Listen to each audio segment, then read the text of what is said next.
We're now privileged to hear from Floyd Ciruli.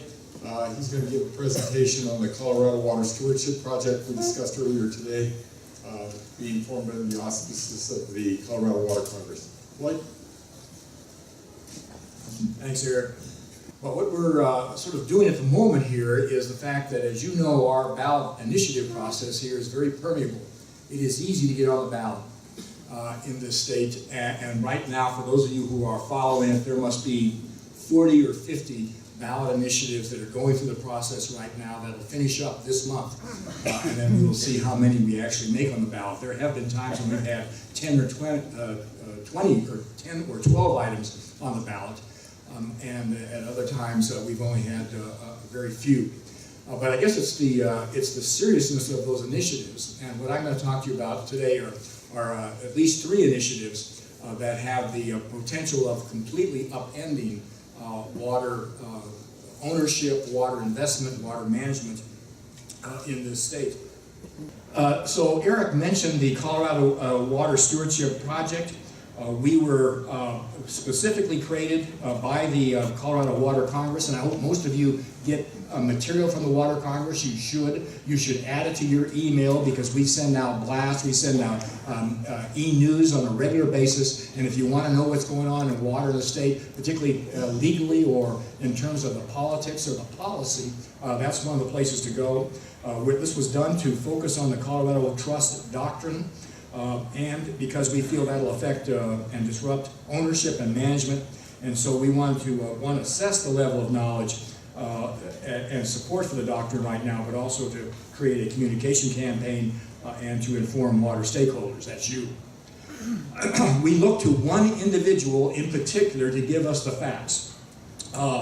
Justice Hobbs is he's not rash. He doesn't, in my view, exaggerate. He doesn't use hyperbole. He's very reasonable, but here he was incredibly blunt and straightforward. Look what he said. It is a nuclear bomb masquerading as the public's control over water.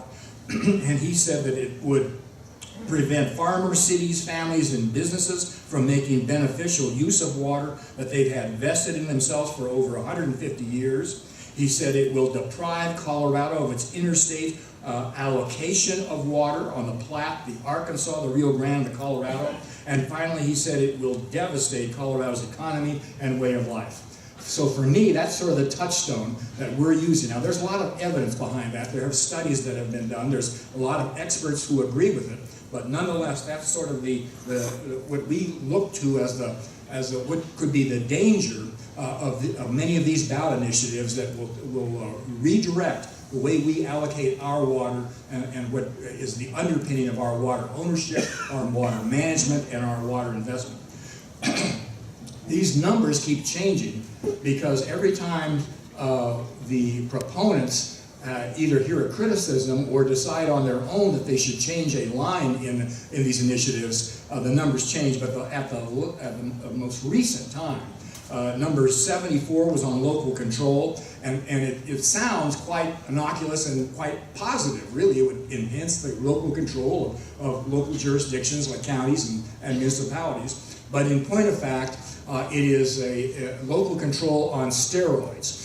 In other words, it would allow advocacy groups and others who had control over a local jurisdiction to stop all projects, including water projects, transportation projects. Mainly, of course, it is focused at gas and oil projects. Public trust and local control, which sort of combined both of those, and then public trust, which is the legal doctrine that would really undermine and completely change the prior appropriation system that we use. And then finally, although we're not really engaged with it, we are tracking an initiative up there that would allow for the recall of every public official, make it much easier, but not just public officials, the officials they appoint. So for those of you who are on boards and commissions, for those of you who are paid employees and were appointed, you were the quote political appointee of some political board or county commissioners or municipalities, you could be recalled. So it's also it's sort of recall on steroids. Now notice we will know all of this pretty well as to what's going to be on the ballot at least from a legal point of view, by May. Most of it we'll know in the end of this month and by May. And they must, to get on the ballot, they need 86,000 signatures by August the 4th.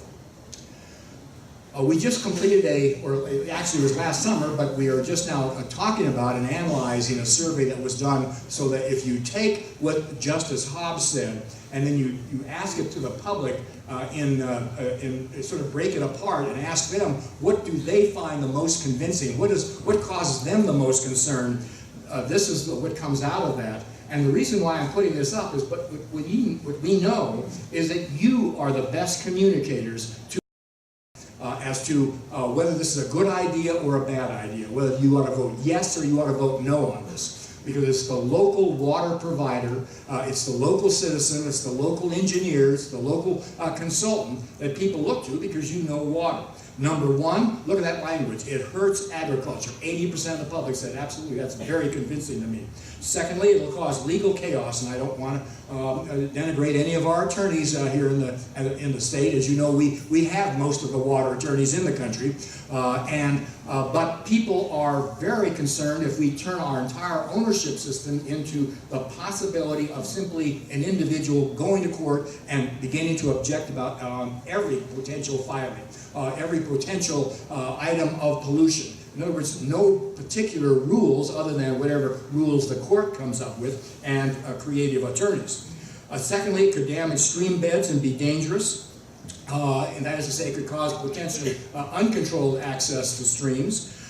We would lose some environmental protections that we already have embedded in the law through the prior appropriation system and through legal statutes. Those could be challenged, and that's stream flows and lake levels. And finally, it just fundamentally could potentially take people's property rights. And the public in this state, we are very fond of our property rights. So we have created the Colorado Water Stewardship Project. There's our website that you can go to very easily to get information on these ballot initiatives, particularly related to public trust, but we're tracking a lot of them. We're asking for resolutions, and we have a newsletter that we send out, and there's a copy of our e-news that I mentioned to you. And to get both on our website or to get on the Colorado Water Congress's e-news, and in both cases, ours and theirs, you can simply go to the website and register very easily, and I would encourage you to do that. But we're also asking specifically for resolutions, and we have a large number of them now. We have about 30 of them that have come in. I'm getting some every day.